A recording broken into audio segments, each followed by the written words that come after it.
If Gaunter O'Dimm was an animal, he'd be a cow. An extremely well-milked cow, I should add, because in the course of making this video, I've discovered that Gaunter O'Dimm is inescapable in the world of The Witcher. You see, ever since he was first introduced back in 2015, when we first met him in White Orchard, Gaunter O'Dimm, at your service. Ever since that first meeting, CDPR have been slipping Gaunter into almost every single Witcher-related thing they've released. In fact, they've even attempted to retroactively work him into the events of the books, which we'll talk about. Now, of course, if you're a Witcher fan, I think it's safe to assume that you already know about Gaunter O'Dimm's most famous, let's call them shenanigans, aka his dealings with Geralt and Olgierd, and the victims that situation left behind. Like the old man who took a spoon to the eye, the other old man who Gaunter trapped inside a demonic circle and psychologically tortured before killing, and worst of all, that one dude whose soup was ruined after Gaunter put a fly in it. What the devil?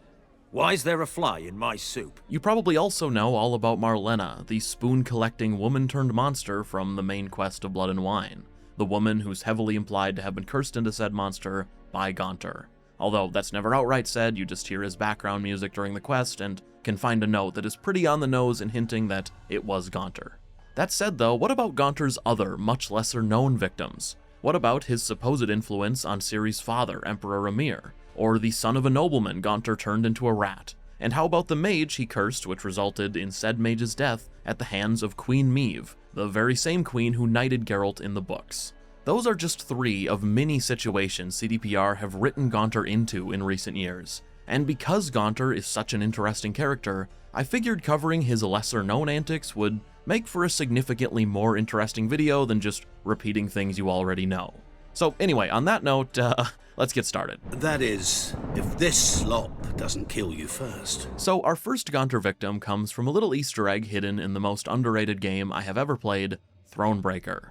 And if you didn't know, Thronebreaker was CDPR's first attempt at a Witcher game after the success of Witcher 3. Other than Gwent, I guess, if that counts. I think Gwent launched the same day as Thronebreaker, but it was in beta before. Anyway though, Thronebreaker is a story-heavy point-and-click adventure that takes place during the events of the books, and it has a card game in place of combat. Now unfortunately, and I hate to say it, but unsurprisingly, hardly anyone bought Thronebreaker. It flopped so hard that CDPR outright said that it did, and because of that, plans for future Witcher games in the same style were cancelled. In Thronebreaker though, you play as Queen Meve, a somewhat significant book character who rules over Lyria and Rivia. And if you know where to look, because it's pretty well hidden, while playing Thronebreaker you can come across a mage who ended up on the wrong side of a deal with Gaunter. While exploring Rivia, you'll come across an old run-down estate, and if you pause to listen, you'll hear a familiar tune.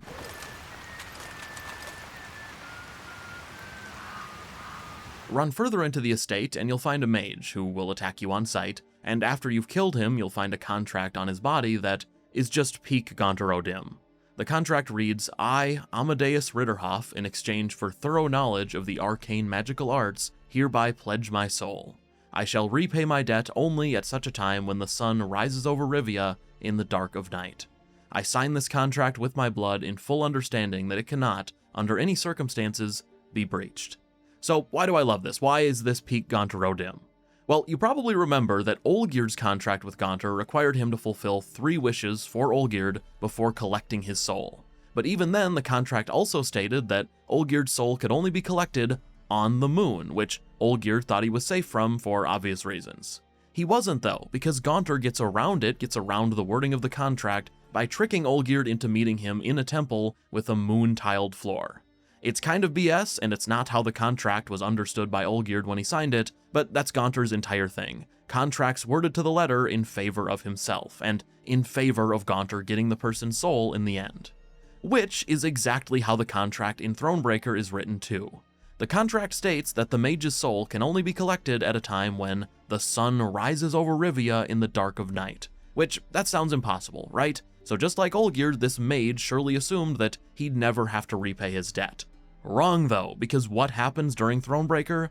A war in Rivia breaks out, and Nilfgaard, often referred to as the Great Sun due to their religion and coat of arms, attacked in the middle of the night.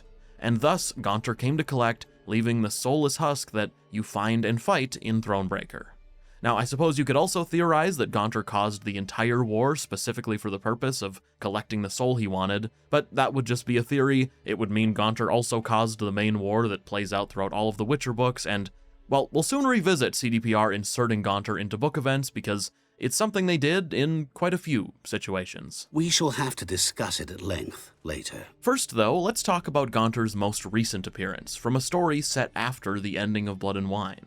A story in which Geralt leaves his vineyard and returns to the Witcher's path, and in doing so, meets a man who tried to fool Gaunter. What I'm talking about is the very recent comic, The Witcher Corvo Bianco, which is one of many Witcher comics, and I've long considered doing a huge video on all of them because, well, let's just say they vary in quality, to put it mildly, and covering all of them would make for a pretty interesting video, I think. In this recent Corvo Bianco series, though, Geralt is temporarily evicted from his home. Long story, very short, a local lord claims to be the rightful heir to Geralt's vineyard, the great-great-great-great-great-grandson of Corvo Bianco's original owner, an executioner that you actually hear about in Blood and Wine. They say he chopped off more heads than there are grapevines in the ducal vineyards. The Duchess, Anna Henrietta, ends up siding with this lord and informs Geralt that the claim is indeed legitimate. However, luckily for Geralt, the man with the claim, Lord Boleus, is in dire need of a witcher. Apparently, he had a son who was cursed and lost long ago, so he needs Geralt to find his son and lift the curse. In exchange, Geralt keeps Corvo Bianco. So, Geralt sets off on another adventure and very quickly finds his man, or his rat, I should say, because it turns out the son of Lord Boleus is actually a huge talking rat who really hates his daddy. With good reason, though. He tells Geralt that his father, Lord Boleus, is actually a man named Boris, a country bumpkin who dreamed of one day being rich. That dream became reality when, out of nowhere, his father received a letter making him a lord, and giving him full ownership over his master's land. So, Boris and his son Anto lived it up and enjoyed their newfound riches. That is, until one day just before Anto's coming of age, when his father took him to a mage and had him turned into a rat. A normal rat, by the way, not the huge version Geralt meets. Now, what does any of this have to do with Gaunter O'Dimm?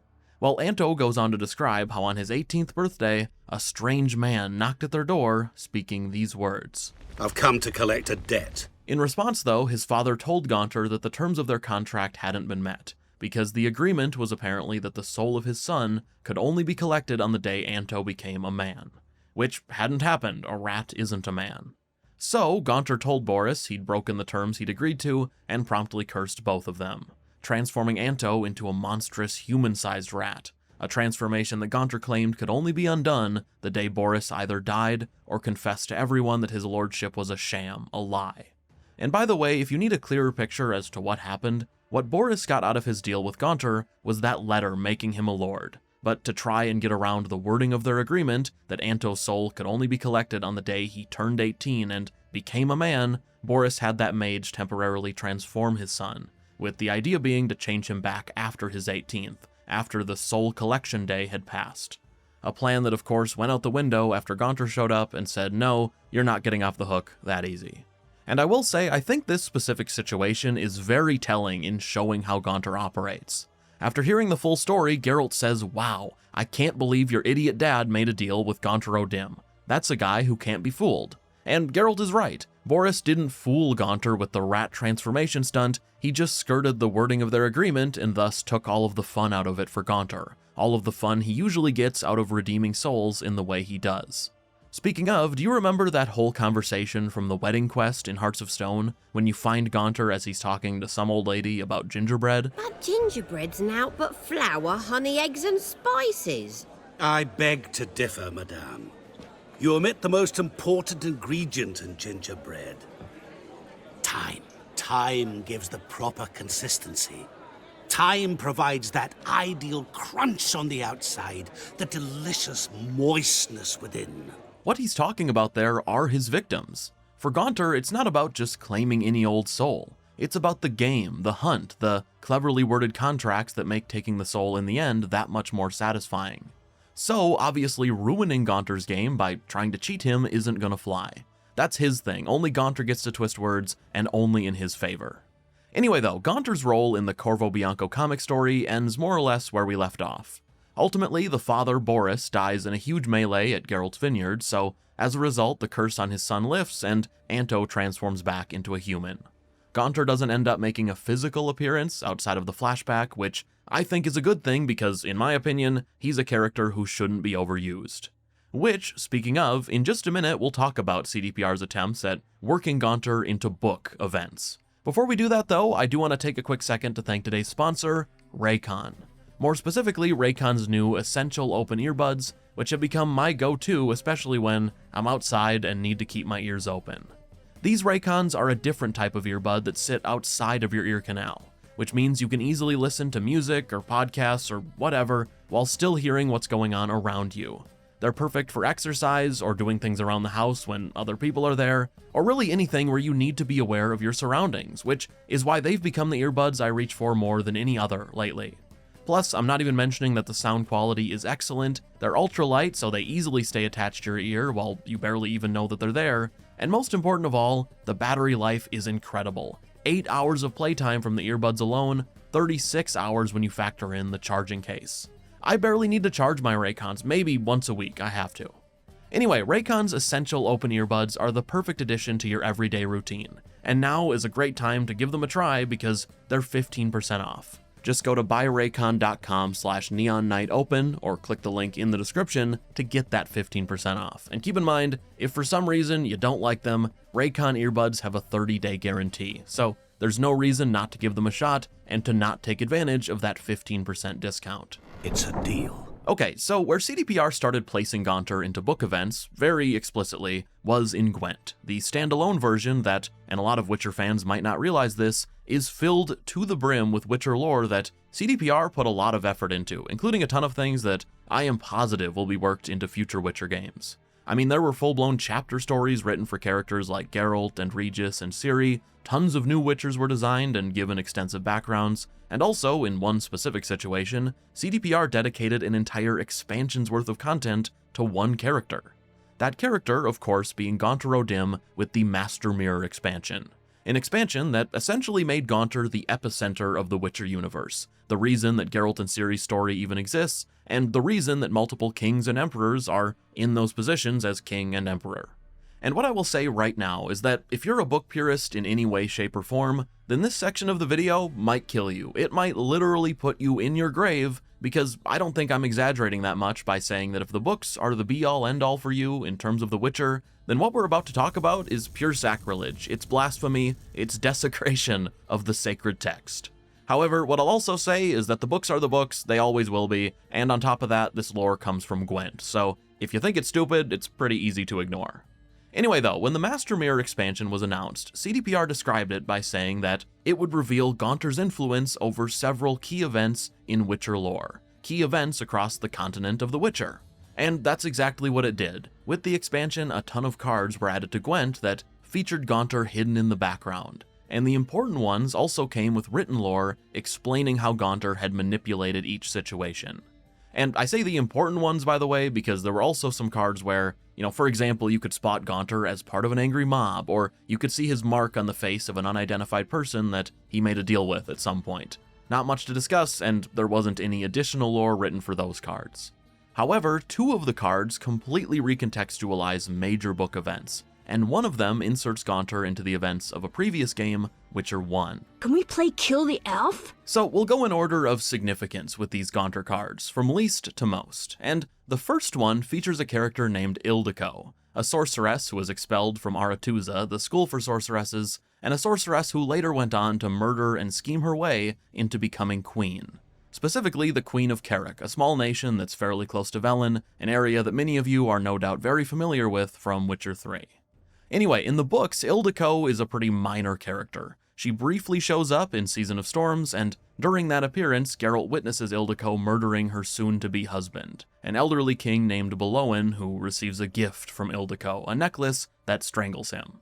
Immediately after this happens, an exiled son of his conveniently appears, a man named Varaxis, who quickly invokes a supposed ancient custom. An ancient custom which declared that if a king died before his wedding day, his fiancée would have to wed the king's closest unmarried living relative.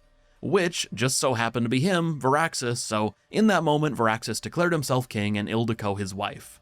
Now, in the book, Geralt could tell it was a scheme and that Ildiko knew Varaxis and planned to kill Belowen with the necklace, but he wasn't in a position to do much about it, so they get away with it. Now, that said, what is the connection here to Gaunter O'Dimm? Well, you may notice in the artwork I've been showing off of Ildiko that in the background a couple of hands are partially visible holding up a necklace.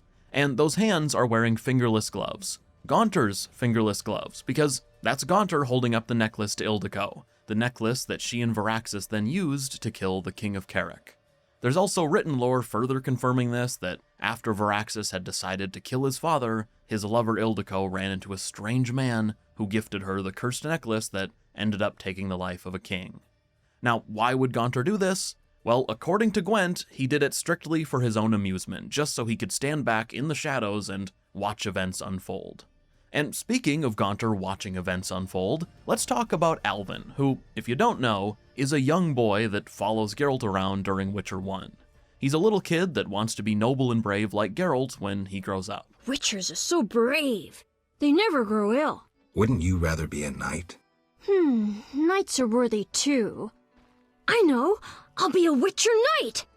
Geralt, you're great! Unfortunately for Alvin, though, he is what is called a source in the Witcher world, which just means that he has magic powers he can't control. Magic powers that lead to him bouncing around space and time, and eventually just disappearing from the story of Witcher 1 entirely. At a certain point, he vanishes for good, or at least for somewhat good, as we'll talk about, and Geralt has no idea where he went. Now, spoiler alert for Witcher 1, it's a 20-year-old game, but still, spoiler, I'll put a timestamp on screen for you to skip past them, but it turns out that when Alvin disappeared, he'd actually gone back in time a few decades, or possibly forward in time and then back in time. It's never quite said because the game doesn't spend much time on it, but point is, Alvin lived a life where he eventually ended up as an adult pre-Witcher 1, where under the alias Jacques de Aldersberg, he formed and became the Grand Master of a group called the Order of the Flaming Rose. Which, to put it simply in a way that's easy to understand without going way off track here, the Order in Witcher 1 were pretty similar to the Witch Hunters from Witcher 3. They persecuted non-humans, elves, and dwarves, and were essentially the militant arm of the church. In fact, it's because the Order falls apart pre-Witcher 3 that the Witch Hunters rise up in the way they do and receive backing from the same religion, the Church of the Eternal Fire, by the time of Witcher 3. Now, the Order was a bit less extreme in their methods, and they had more of a pretense of doing things for the greater good, whereas the Witch Hunters were pretty explicitly evil. But ultimately, what you need to understand for the purpose of this video is that Alvin grew up and formed the Order, which persecuted many of Geralt's friends throughout Witcher 1. And for a little extra background, the reason he formed the Order was because his uncontrollable magic led to him having visions. Visions of a future where humanity was wiped out and could only be saved if non-humans were eradicated. A goal that he attempts to carry out using the Order until ultimately Geralt puts a stop to him. That sword is for monsters. So again, you might be asking yourself here, what does any of this have to do with Gaunter? Well, and this is very interesting considering a remake of Witcher 1 is in development and already was when Gaunter was added to Gwent, but Alvin's Gwent card clearly shows Gaunter standing right next to him. You can see his boot, and the in-game lore says that when Alvin was a child, Gaunter gave him a toy and a few words of wisdom that directly led to Alvin's favorite game, Kill the Elf, and everything he did afterwards. You should stop playing Kill the Elf. I really like that game. I always win. Well, almost. Alvin. Now, the whole Gaunter-Alvin situation, in my opinion, really begs the question as to how seriously CDPR take their own lore from Gwent, and whether or not this will be factored into the Witcher remake. I would not at all be surprised to see a Gaunter Easter egg in the new version of Witcher 1, possibly a mention from Alvin of the strange man who gave him a toy, or something along those lines. You could even establish that Gaunter is already keeping tabs on Geralt during those events, because by the intro of Witcher 3, Gaunter already knows a lot about Geralt. And runs into a very patient Witcher. It's a Geralt of Rivia himself, the Butcher of Blaviken. Recognize me from Master Dandelion's ballads too? To your health. Of course, you couldn't have Gaunter and Geralt meet directly because Geralt definitely doesn't know who Gaunter is pre-Witcher 3, but there's definitely room to work him in if CDPR recognizes what they did in Gwent just a few years ago as canon to the games. Which, if I had to bet, I would guess they do. I mean, it's not like Gwent was outsourced to some other company. All of the lore in Gwent was created in-house, and like I mentioned, not that long ago. Anyway though, whether or not this Gwent stuff will be considered canon to the games is a pretty good segue into our final Gaunter O'Dimm appearance, the last known run-in with him, and in this case, we're talking about his dealings with the Emperor of Nilfgaard. Well, actually, not that one, at least not yet, a different Emperor of Nilfgaard. This one, I believe you remember solely as the Usurper. And if the Usurper isn't a Witcher character you're aware of, the long and short of it is that he was the Emperor of Nilfgaard directly before the Emperor we all know from Witcher 3, aka Emhyr, aka Ciri's father, and even though we don't know much about him, or even his real name, the Usurper is the man who sets almost everything that happens in the Witcher books into motion. He was a Nilfgaardian soldier who wasn't happy with current Nilfgaardian leadership, so he staged a coup, murdered the then Emperor Fergus, and took the throne for himself. Fergus, the murdered emperor, was the father of Emhyr, by the way, Emhyr himself being a child at the time. A child that the Usurper ordered a mage to curse into a hedgehogified human, and then had banished from the Empire.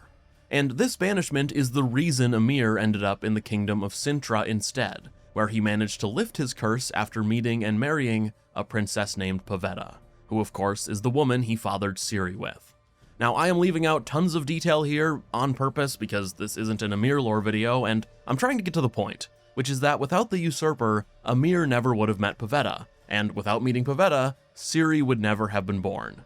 Without Ciri, the core story of the Witcher universe as we know it just doesn't happen. Ciri doesn't become Geralt's Child of Destiny, our main characters don't spend 5 books trying to protect her while every powerful person in existence tries to get hold of her, and well, Witcher history would have taken a very different course. Nilfgaard and the Northern Realms as a whole would likely be quite different without the Usurper, without the 20 years of his rule, and without Emhyr being cast off before eventually building himself back up and reclaiming the throne of Nilfgaard, after which he of course killed the Usurper in revenge and started many wars.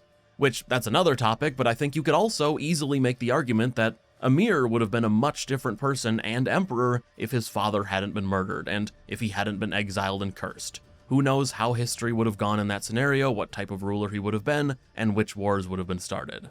All of that is to say though, the Usurper kicked off a chain of events with enormous consequences, and according to CDPR, at least their Gwent lore, Gaunter O'Dimm is the reason the Usurper did what he did.